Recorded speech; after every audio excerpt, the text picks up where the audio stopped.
where they strung up a man, who they say he murdered 3.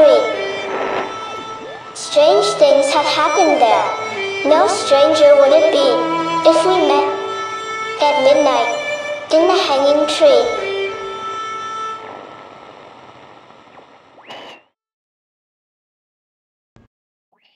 Welcome to the show. I'm your host, Chris James. If you hear scratching and whining in the background, that's just my dog Em. She's unhappy with being locked out of the den.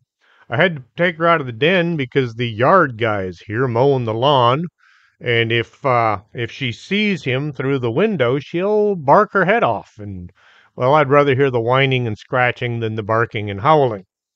So when I was in Soot at Fort Knox, any kind of consumables was considered a no-no. Darn cat. Guys were getting written up every day for having candy or snacks in their wall lockers. Anything like that was grounds to be called into the sergeant's office and sign away some of your paycheck. In my wall locker, I had a jar of instant coffee set right on the front edge of the shelf. Drill sergeants all knew it was there. They'd all seen it every time there was an inspection. They never said anything about coffee. That was not considered a consumable. That was considered a necessity of life. I would grab a canteen cup and I'd put about 5 or 6 scoops of instant coffee in, and then I'd fill it with water and drink it. And that would keep me going through guard duty and cleaning the barracks and all the fun things you get to do while in basic training.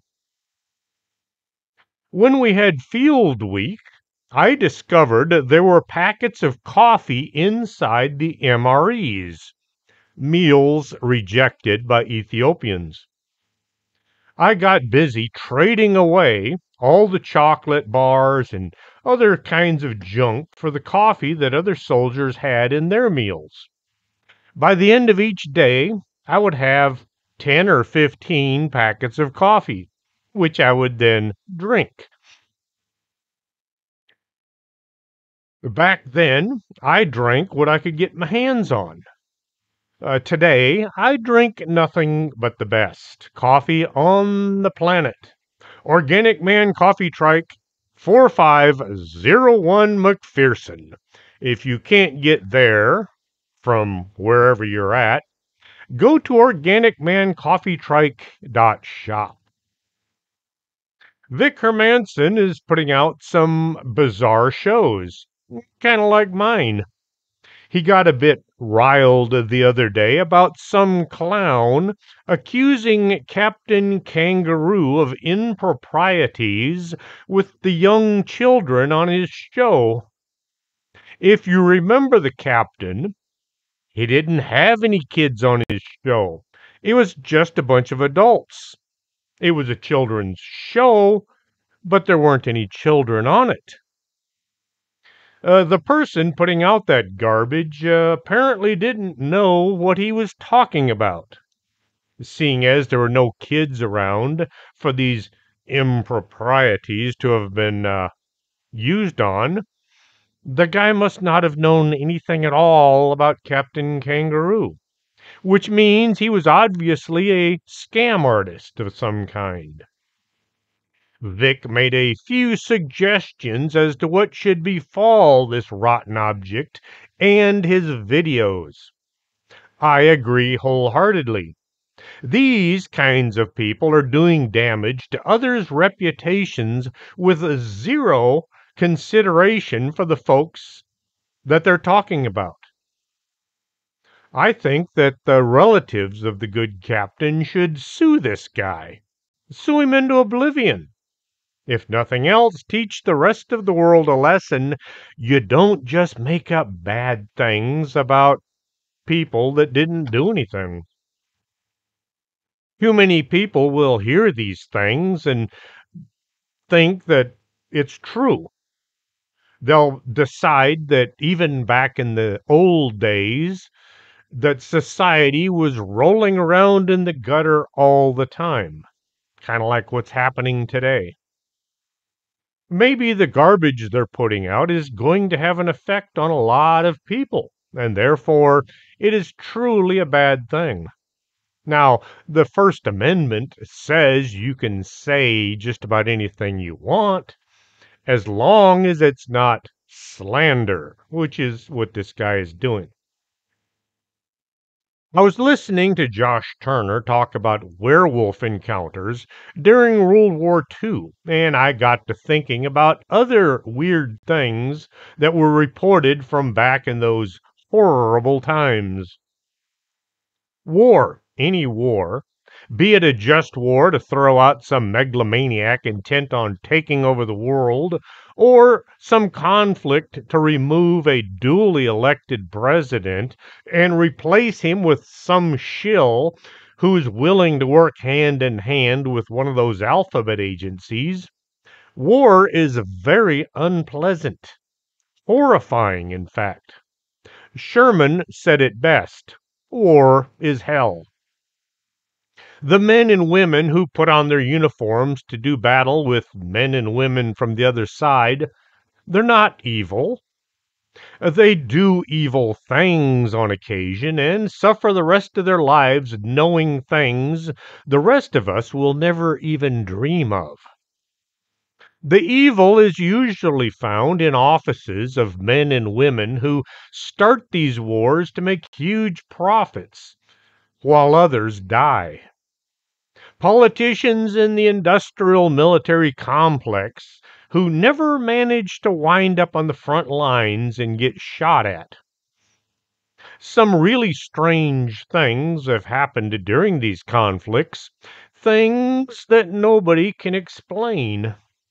I am focusing on the European War because, for some unknown reason, maybe it's my German ancestry, or maybe it's the French ancestry, or maybe even my Swedish ancestry. That could have something to do with it, but I just seem far more fascinated by the European fighting than on the other side of the planet.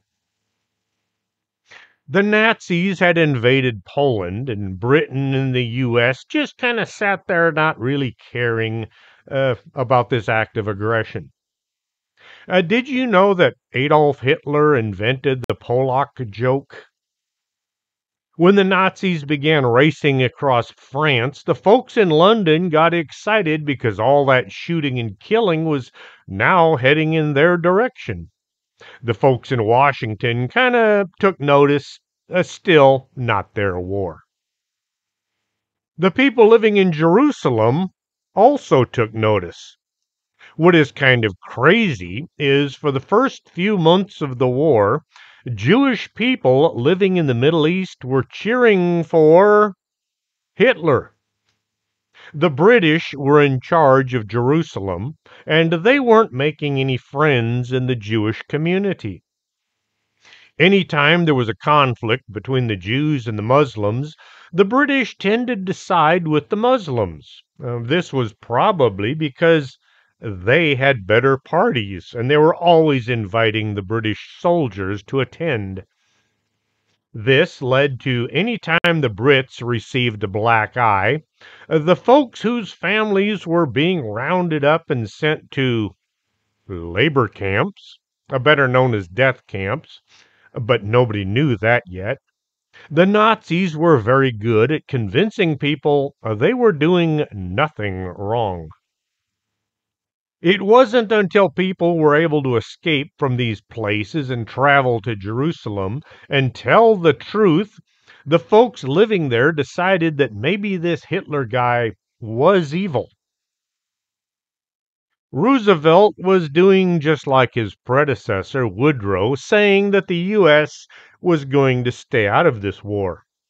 The folks who were loaning money to Britain and France and Germany and to the U.S. saw nothing but profits by getting everybody involved. War means more, but only to the folks holding the purse strings. November 22nd, 1941. In the magazine The New Yorker, there was an interesting and bizarre advertisement. It started right out saying, Achtung! Warning! Alert! Germany was in the habit of putting all kinds of advertisements and articles in newspapers and magazines right up until December 7th, 1941. Here in the U.S., we had the Bund. It was a Nazi organization that openly supported the folks over in Europe invading all of their neighbors. They wore armbands with swastikas on them, and they marched around in parades and tried to recruit other folks. Well, the advertisement in the New Yorker was saying, if you find yourself stuck in an air raid shelter, you might need something to pass the time. It went on to tell the joys of playing a game called Deadly Double. This was a game kind of like cards, except with dice. You would roll the dice and see how much, if anything, you won from the pot. In the drawing for the advertisement, the dice could be seen on the board. They showed a 12 and a 7.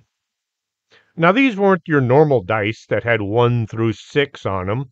Instead, they had higher numbers in both Roman and Arabic numerals. The significance of 12 and 7 is, well, that was the day that Japan attacked Pearl Harbor. I tried to find out who invented the game, but the originator is unknown. The game has the two-headed eagle that looks very Germanic on it. All I could find was the game came out sometime in the 1940s. After the attack, American intelligence officers took notice of the ads and they looked deeper into things, trying to find connections between the advertisements and the attacks that occurred 16 days later. After an investigation into the deadly double, a U.S. intelligence expert and military historian was adamant that there was a link. The use of 12 and 7 was clearly an indication of the month and the day, while the numbers 5 and 0, which also appear on the ad, may have coincided with the planned time for the attack. If this was some kind of a portent, who put it out for the world to see? The ad looks very German. This would imply that somebody with German connections knew what the Japanese were doing. Hitler was outraged when Emperor Hirohito had done. As long as the U.S. stayed out of the war, sort of, Germany had a very good chance of taking down Britain. The U.S. had been in the war since 1939, but nobody was supposed to know that. It was kind of like fighting going on in Eastern Europe where people are dying for the country that don't belong here. Somebody else's kids are doing all the shooting and bleeding. Congress passed the first Neutrality Act in 1935, barring the export of arms, ammunition, and implements of war to any foreign nation that was at war.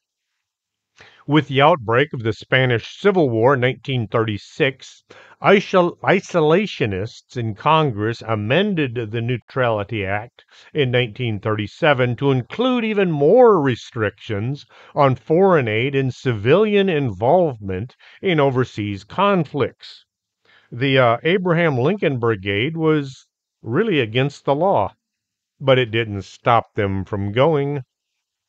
The Roosevelt administration quickly flew some World War I era planes to the Canadian border, parked them a few feet from a border crossing, and then let the Canadian authorities tow the planes over the border with rope.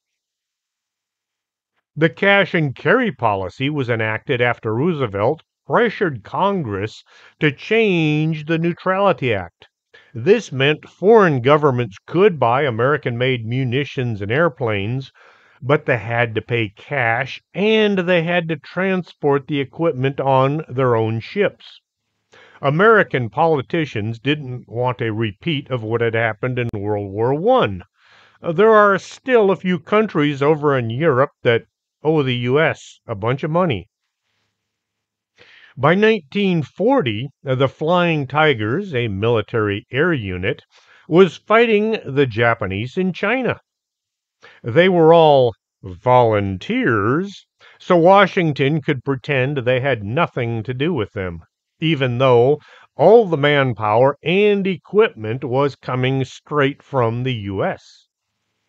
Everybody knew what was going on. It just sounded better to say the U.S. wasn't actually doing any of the fighting.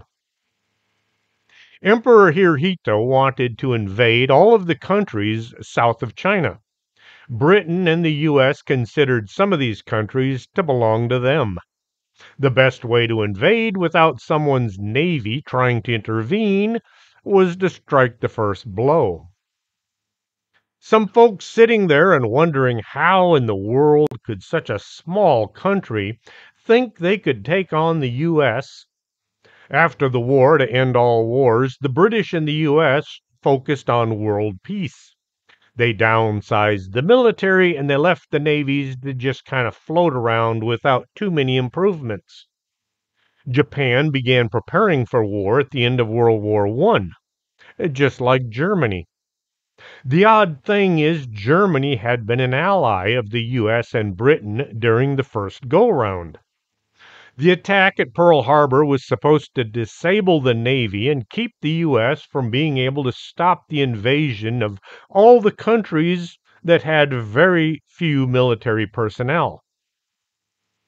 No one expected the Spanish Inquisition. No, that ain't it. No one expected the U.S. to go full bore into military production in just a few days. I often wonder if the Japanese emperor ever sat down and said, "Boy, did I screw that one up." Probably not. Folks like him and Hitler were incapable of admitting they were wrong. The game, The Deadly Double, did make a few sales here in the U.S. People bought it not thinking there was any kind of a coming conflict that was being predicted in the advertisement. The Ministry of Truth says this is all just hooey. They say it never happened. The thing to keep in mind is the guy paying for most of those fact checkers was actually a Nazi during World War II, and he probably still is today. 1943, Germany was in the process of destroying London by bombing it as often as possible, usually at night. Most children had been evacuated, but not all of them. Many civilians had to stay because the capital was needed to run things. British civilians were assigned to the Air Raid Precautions, the ARP. Their job was to move about the city, even with bombs raining down from above, looking for people trapped or injured and in need of rescue. The job required more than the normal amount of guts and courage. On many occasions, the men would be searching a building on their own until they found someone. They would call the others over to help if it was an extremely difficult situation. As the team was searching a bombed-out neighborhood, a second wave of German planes began dropping weapons. The ARP men ducked into whatever kind of a shelter they could find. Howard Leland managed to get inside a building away from the flying debris. Outside was far worse, with bombs going off, spraying the streets with metal fragments and broken bricks. Leland found the stairs leading into the cellar. far safer than staying on the ground floor, and most of the civilians would have found their way into the basement during an air raid. He ran down the stairs using what little light there was from the flames outside. Once at the bottom, he found himself in total darkness. It was quiet. Well, as quiet as a building could be that was near many other buildings that were blowing up and burning down. Still, there was a lot less noise down there in the dark. As the sounds of bombs began to move away, Leland moved back up the stairs. He used his flashlight to see where to put his feet. As his head came level with the top of the stairs, he saw a giant cat-like beast with horns looking down at him. He found he couldn't pull his gaze from this creature's glowing red eyes. There was an aura of evil radiating from this thing. The giant cat monster sprang forward, coming directly at him. Leland tried to duck, but he found his body was unresponsive. As the beast came flying at him, it vanished as if turning to smoke. Leland staggered back down the stairs, nearly landing on his backside. Jumping to his feet, he looked around, trying to see where the creature had gotten to. He aimed his flashlight in all directions. The thing was gone. Sounds of voices came from the street outside. Leland could hear his fellow ARP team calling his name. He bounded up the stairs and out the door and joined them in the open. Apparently, the look on his face told the others there was something bizarre had taken place. When asked, Leland didn't want to admit he'd been scared by his own imagination. He tried to say that he'd seen something that might have looked like a giant cat monster. One of his fellow ARP team said he'd seen the same beast in an alley just a few days before. This led to another saying that he'd seen it as well. It soon came to light all of the searchers had seen some kind of a weird monster at some time during their nights working the air raids. My dad used to know a guy who piloted a German bomber in the war. His job was to turn London into a pile of rubble. His plane got shot down and he was captured. As a POW, the pilot was shipped to Texas, and he spent the rest of the war picking hot cotton. At the end of the fighting, once he was back home, the pilot packed up his family, including his mom, and they all moved to Wisconsin, and that's where he met my dad. It's incredible the people you meet as you go through your life. Now, for this next story, try not to think of Gizmo. Pilots began reporting seeing mysterious creatures while flying. These things looked like a cross between a lizard and a gnome. During nighttime missions, these creatures would appear out of nowhere and run up and down along the wing. The pilots began calling these beasts gremlins. When these things were seen standing near one of the engines, soon that engine would begin to fail. Smoke would billow out and sparks would fly. If the gremlin was spotted near the horizontal stabilizer, that's the tail section, the flight controls would mess up. Gremlins were blamed for any and all malfunctions aboard the planes. A B-17 pilot said this about these weird beings. He said, "I am very aware of my surroundings, and as I go higher, I notice an unusual sound coming from the engine. The instruments went nuts. I looked at my right, and I see an entity staring at me. Then I look at the aircraft's nose, and there's another one hanging in there. dancing lizards. I was perfectly fine. My senses were in good shape, but the weird things were still there looking at me. They kept going at it, pounding the plane with all their might. They appeared to be laughing, trying to pull stuff. I have no doubt in my mind that they were trying to crash it. I managed to stabilize the flight, and I saw the critters falling off of the aircraft. I don't know if they fell and died, or if they jumped from my plane to a different one. I have no idea. So many sightings were reported by pilots and personnel of gremlins messing with aircraft. The British government issued an advice on how to deal with such creatures should they show up. Pilots were told to try climbing or making sharp maneuvers to knock the gremlins off of their planes.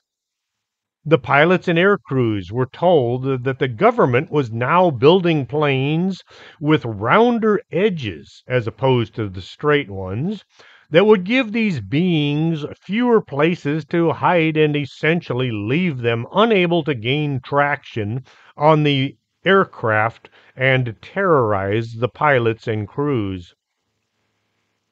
What a lot of pilots didn't know until the end of the war was that the German pilots were seeing these creatures as well. They all said that these beasts would mess with their aircraft and sometimes cause them to crash. And they were described as small, lizard like monsters. At the outbreak of war, Switzerland announced they were neutral. Well, they were not that neutral. They were about as even with Spain and the U.S. But they said they did not want to be invaded. They didn't want to get involved. Trains loaded with Jews en route to death camps rolled through Switzerland on a regular basis. No one in the Swiss government ever told the Nazis that this was unacceptable. Swiss banks were filled to overflowing with gold stolen from all of those other countries in Europe, as well as from the Jews en route to their deaths. On April 1st, 1945, Allied bombers attacked the Swiss city of Schaffhausen. Schaffhausen? Something like that. Mistaking it for German town of Ludwigshafen, killing about 40 people. During the bombing, several small factories that were producing munitions and aircraft parts to be sold to Germany were destroyed in this accidental raid. If you're neutral, you don't make munitions for the other countries. Switzerland was as neutral during the war as the U.S. was in the 30s. As for helping those being shipped off to the death camps, from 1933 until 1944, asylum for refugees could only be granted to those who were under personal threat owing to their political activities only. It did not include those who were under threat due to race, religion, or ethnicity. As the war drug on, the Nazis were involved in some of the nastiest activity known to man. Here's something to think about.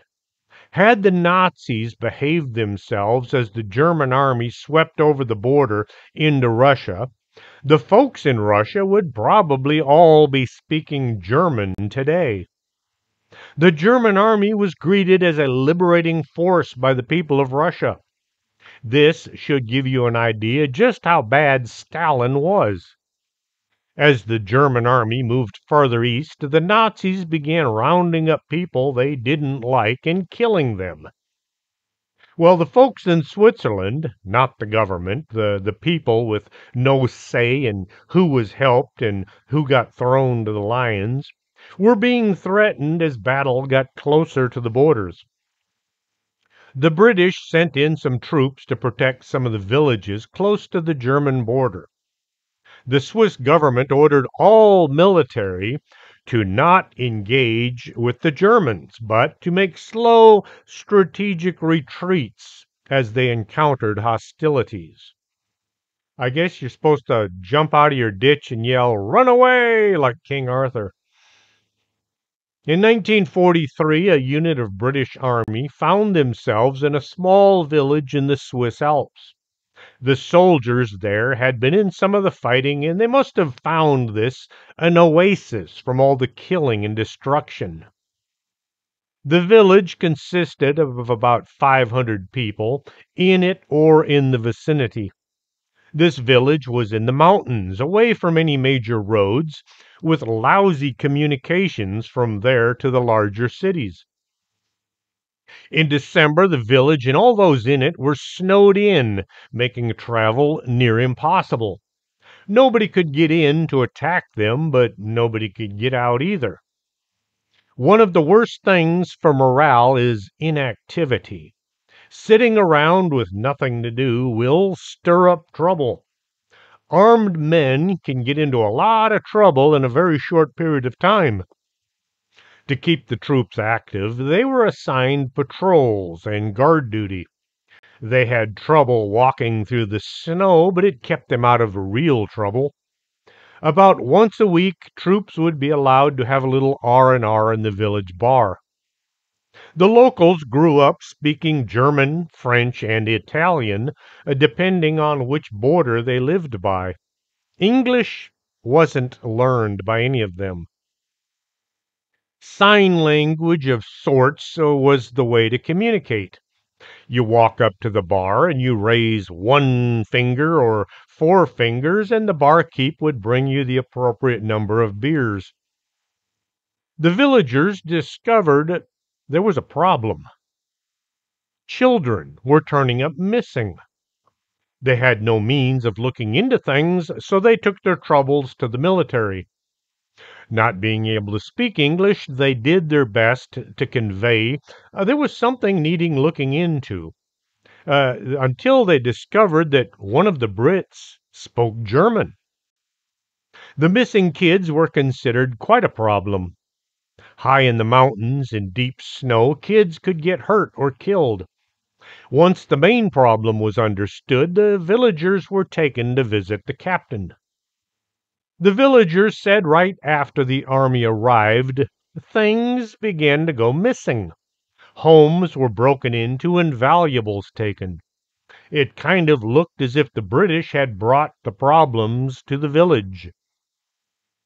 The military wasn't there to sort out civilian problems, but in order to stay on the good side of the locals, the captain ordered his men to conduct patrols and search parties to look for any indication of these missing kids. Later that night, a private was not in his assigned place. He wasn't on R&R and he wasn't stationed on guard duty. He had disappeared from the barracks without telling anyone where he was going. Now the troops had a legitimate reason to do a more intensive search. During war, it is a common thing to sneak out and kidnap a soldier to be questioned as to the strength of their unit and anything they might have of value, such as food or specialized equipment. Thinking the enemy might have something to do with the private's location, the majority of the unit was out looking for him and the kids. A few more kids vanished, and some things were noticed to have been stolen as well. Now there were 7 kids and 1 soldier to look for. The patrols could find no sign of the missing kids, the missing soldier, and there were no tracks leading into or away from the village. The kids had to still be in town, but where and who took them? The weather improved and the snow began to melt. The patrols were finding it easier to move about, and this allowed them to do a much more thorough job of looking. Around midnight, one of the patrols encountered some unknown person standing by the window of a house. This person was looking inside as if looking for something or someone. The patrol challenged this unknown peeping Tom, who turned and ran. They all began chasing him because, well, he was running. Why was he running? Probably because they were chasing him. As the chase was approaching the edge of the village, the suspect dove to the ground and vanished. The patrol was close enough to have seen him 1 second, and he was no longer there, so he must be somewhere. They closed on his last location and found his tracks in the muddy snow, going into a well-camouflaged cave. Now they had a problem. Was this a German spy, possibly armed, waiting for the patrol to try entering his hiding place? The sergeant yelled into the opening to come out, or they were going to throw a grenade in. He didn't mention they didn't have any grenades. Shots were fired from the cave entrance. Don't shoot at heavily armed men who are all nervous. The soldiers all began shooting back. The sergeant ordered a ceasefire, and then he yelled into the cave once more. No sound could be heard. After waiting for a few minutes, the sergeant ordered one of his men to have a look. With pistol in hand, a rifle is too cumbersome for cave work, the soldier had to duck into the cave, and then he came right back out, a look of horror on his face. The sergeant crawled into the short tunnel, and there he found the missing soldier, the missing kids as well, or what was left of them. The peeping Tom they had chased turned out to be the missing private. He was dead, blood all down the front of his uniform. The soldiers had shot him. As for the kids, their bodies were piled up along one wall. A quick look told the men these kids were missing a lot of parts. The bodies were removed from the cave, and it was a nasty task. Finding dead from war is one thing. Finding murdered kids is just too much. The captain had the doctor look over the remains, and he found they had been eaten. The missing private had been consuming the missing kids. He had built a home in the cave, and he had decorated it with all of the missing items from the village. I would hate to have had the job they had to perform that day. Try explaining to the villagers that one of your men had turned their children into a meal. From that day on, the British soldiers were no longer looked on as protectors, but more like possible predators. American intelligence officer Frank Manuel started seeing a symbol near the end of World War II, etched across the white walls in the Franconian regions of Germany. The symbol was a straight vertical line intersected by a horizontal line with a hook on the end. Most members of the intelligence corps were of the opinion that it was merely a hastily drawn swastika. Someone was being sloppy with their graffiti. Manuel knew better. To him, this weird mark referred to the werewolves, German guerrilla fighters. Hitler had recruited hundreds of soldiers towards the end of the war to go out looking for targets of opportunity. These men, well, mostly kids and some girls, were not to be in uniform. They were acting like ordinary civilians. It was only when they saw someone or some piece of equipment with no one or few witnesses around that they would strike. In the final months of World War II, as the Allied troops pushed deeper into Nazi Germany and the Soviet Red Army had kind of pinned down most of the German military on the Eastern Front, Hitler and some of his more senior officers looked to any last resort to keep the ideology alive. They had a long history of looking into and using supernatural beliefs.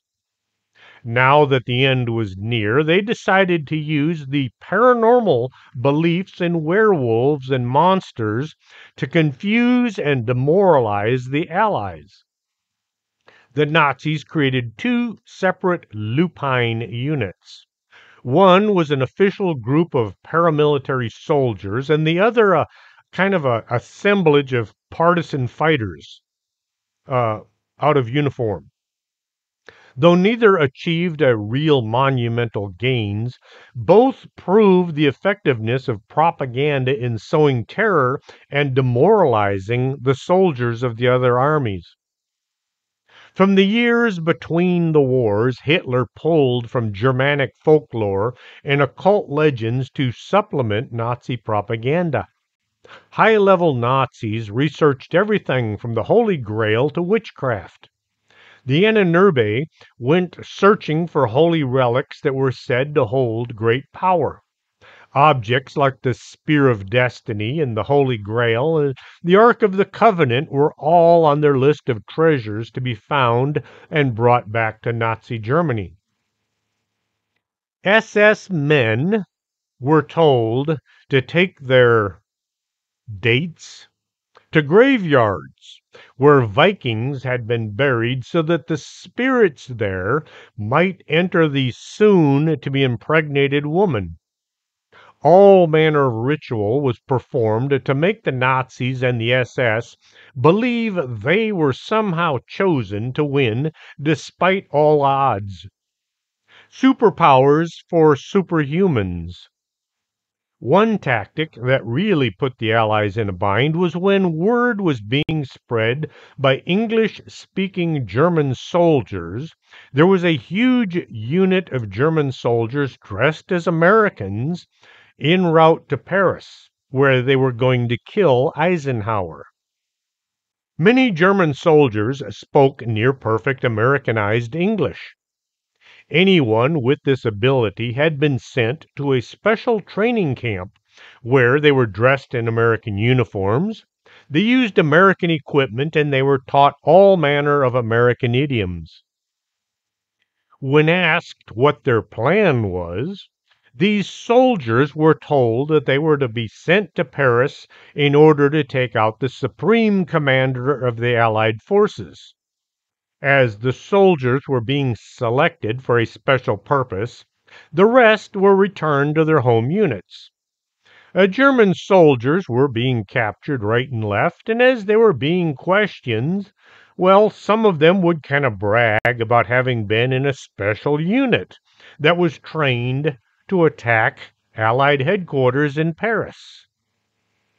After hearing the same story from dozens of soldiers, the Allies began to grow suspicious that this was the real thing. Word was sent to Paris, and Eisenhower found himself surrounded by a security detail. He was being guarded not just from the enemy, but from everybody that wanted to talk to him. This led to all kinds of problems, and it delayed his receiving or sending out orders, as everybody had to be questioned before being able to speak to the top general. Allied soldiers were creating countersigns for people as they would approach Eisenhower. They would ask, "What is the password?" Nobody had any passwords at the time. They were just making things up. They would ask, "Who won the World Series in 1935?" Or "Who was the best pitcher in the New York Yankees?" Things that they believed that any American should know. All of these soldiers were selected for a special mission, were sent behind the Allied front lines to change road signs, to blow up bridges and save other bridges, and mess around with Allied intelligence, and generally screw up the supply lines. They were put into operation during the Battle of the Bulge. Hitler had seen the benefits of using small autonomous units. Lieutenant Colonel Otto Skorzeny was let loose to come up with a plan to rescue Mussolini from the mountaintop fortress where he was being held. Small units, working mostly on their own, could bog down thousands of troops. Operation Werewolf was the 1944 plan for Nazi SS Lieutenant Adolf Kreutzmann and Otto Skorzeny to infiltrate Allied camps and sabotage supply lines with paramilitary groups. The original strategy, 1944 and 5, was not to win the war by guerrilla operations, but merely stem the flow of the enemy troops entering Germany, which would allow for possibly the folks back in Berlin to come up with some kind of a treaty between them and the Allies, preferably a lot better than what they got at the end of World War I. If, on the other hand, this was not successful, it would allow enough time for the key military personnel, such as Hitler and Eichmann, to sneak away to South America.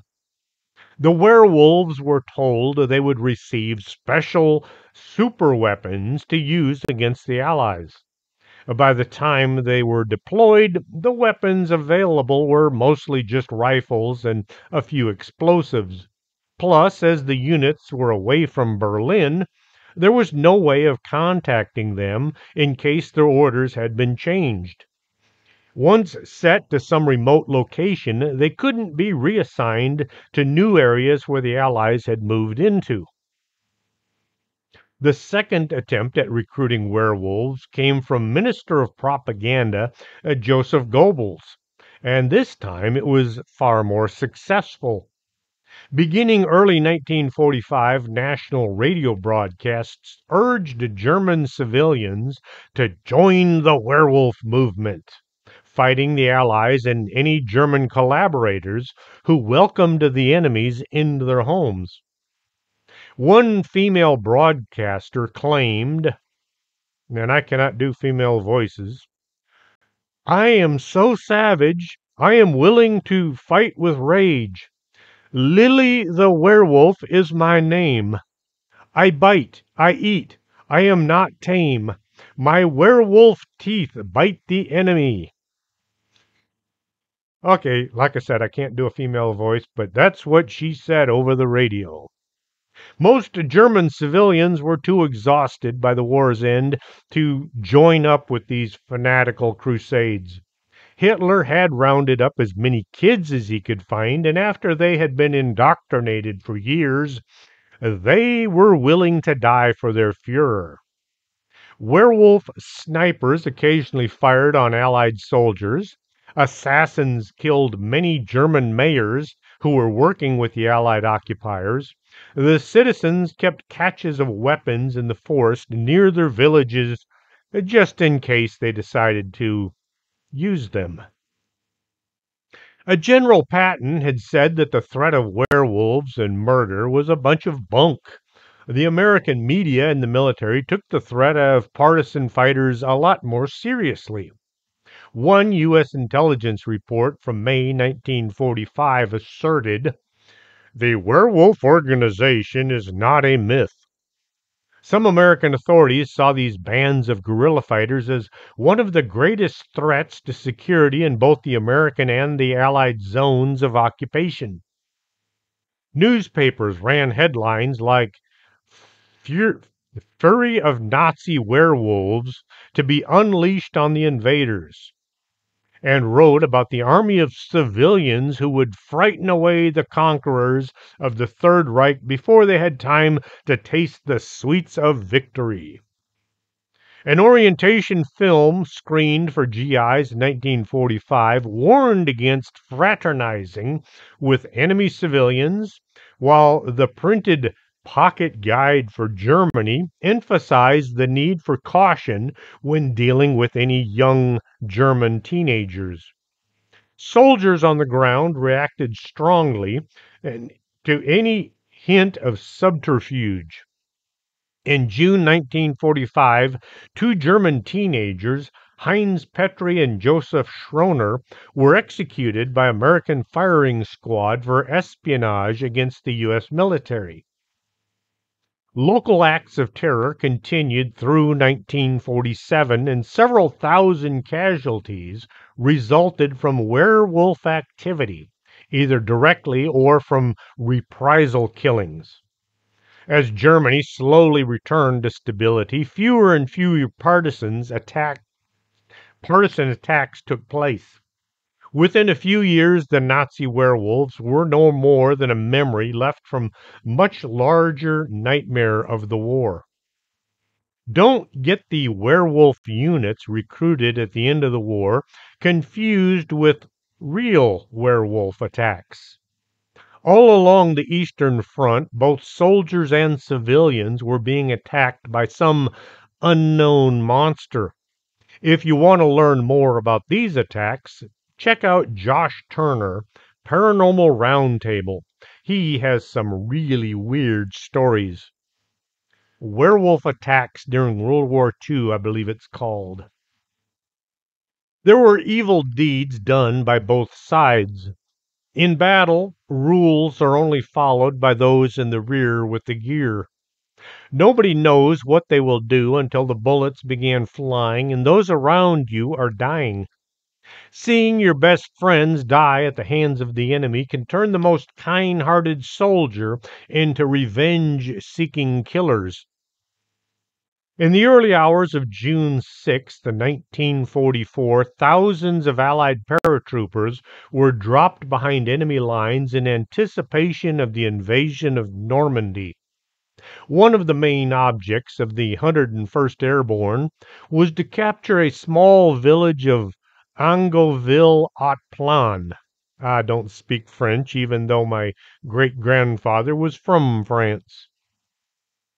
When the intense fighting broke out around the village, two American medics, Robert Wright and Kenneth Moore, set up a medical station in the tiny town's church. U.S. soldiers established control of the town, but German units quickly counterattacked, forcing the American troops out. Wright and Moore stayed behind. When the German soldiers entered the church, they were somewhat hostile. American soldiers. They're the bad guys. However, they soon realized that these medics were also treating German troops who had been wounded. They were found mixed side by side with the American troops, and nobody was guarding any of them. They were just there because they were injured.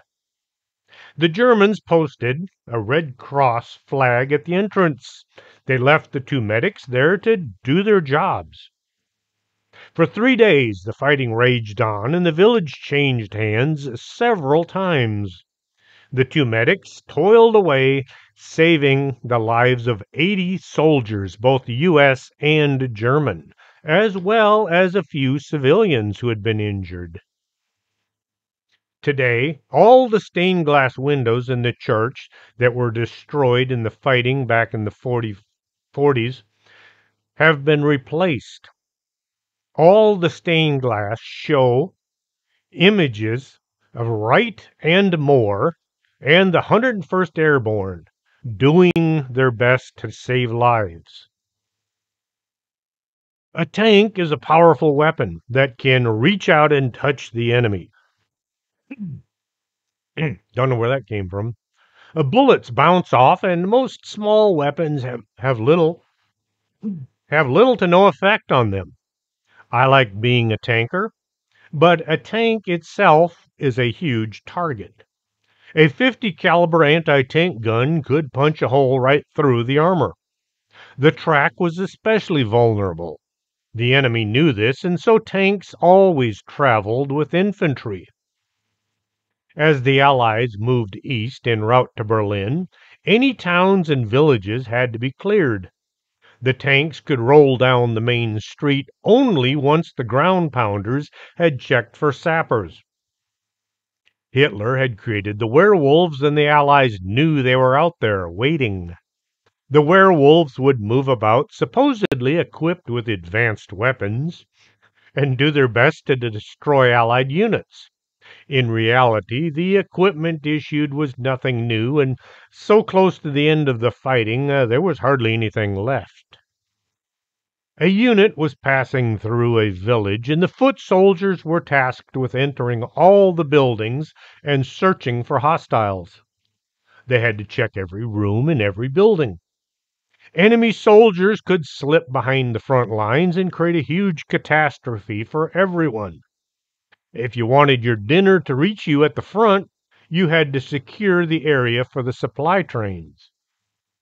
A couple of soldiers went into a house on the side of a street. They crept up to the stairs, and one covered the other while he moved. At the top of the stairs, they went into each room looking for Germans or Italians or anybody who had sided with the Nazis, anyone with weapons. They pushed a door open and froze. The inside of the room was a horror scene. The walls, floor, even the ceiling was covered in blood. The shock of seeing such devastation led to the men having a closer look. There were no bullet holes, no grenade fragments. The walls and the windows were all intact. Not a single body was whole. It looked as if everyone had been ripped apart by some unseen, unknown thing. Word quickly spread that there was something weird to be seen on the second floor. More men went to have a look and discovered that there were bits and pieces of uniforms, dresses, shoes, and boots. Not a single human could be identified. The question that came to everyone's mind was, what had killed these people, and where was it hiding now? The folks in charge ordered the men to push on to the next town. Nobody wanted to stay in this one, seeing as there was something supernatural going on. No report was written and no photographs taken. This was one of the many horrors of war that nobody wanted to think about. It was only after the war people began to question what had happened in that room. Could this have been the work of an actual werewolf? There were some weird encounters that didn't scare anyone, but did make them wonder. A soldier, I'll call him Phil, told of seeing a ginger tabby with part of one ear missing. It was a normal looking animal and just out looking for food. Phil felt bad for this cat, so he gave it part from his sea rations. Some of those World War II sea rations were pretty good, even in the 1970s. The cat ate what was given it and then ambled off. Phil went on towards Berlin. The next night, a cat came wandering up to him, and darned if it didn't look just like the cat from the first night. A ginger tabby missing part of one ear. The night after that, the cat showed up again, and once more the cat was fed. For weeks, over hundreds of miles, immediately after gun battles or after dismounting from trucks or the decks of a tank, the cat would be there waiting for Phil and his free food. It wasn't until the war was officially declared over that the cat stopped coming around. Hope you enjoyed tonight's show. If you did, tell your friends, tell your enemies, tell people you don't even know that they should be listening to Strange Things with Chris James. If you'd like to support the show, the easiest way to do that is go to Amazon.com and buy one or two or even all four of my nonfiction books. They make great Christmas presents or birthday presents or I just kind of like you kind of presents. Books are easy to wrap. They don't need batteries. You drop them, they don't break. And if the person receiving a book discovers they don't like it, they can always rewrap it and give it to somebody else. So books are really a gift that keeps on giving. Till next Saturday, this is Chris James for Strange Things.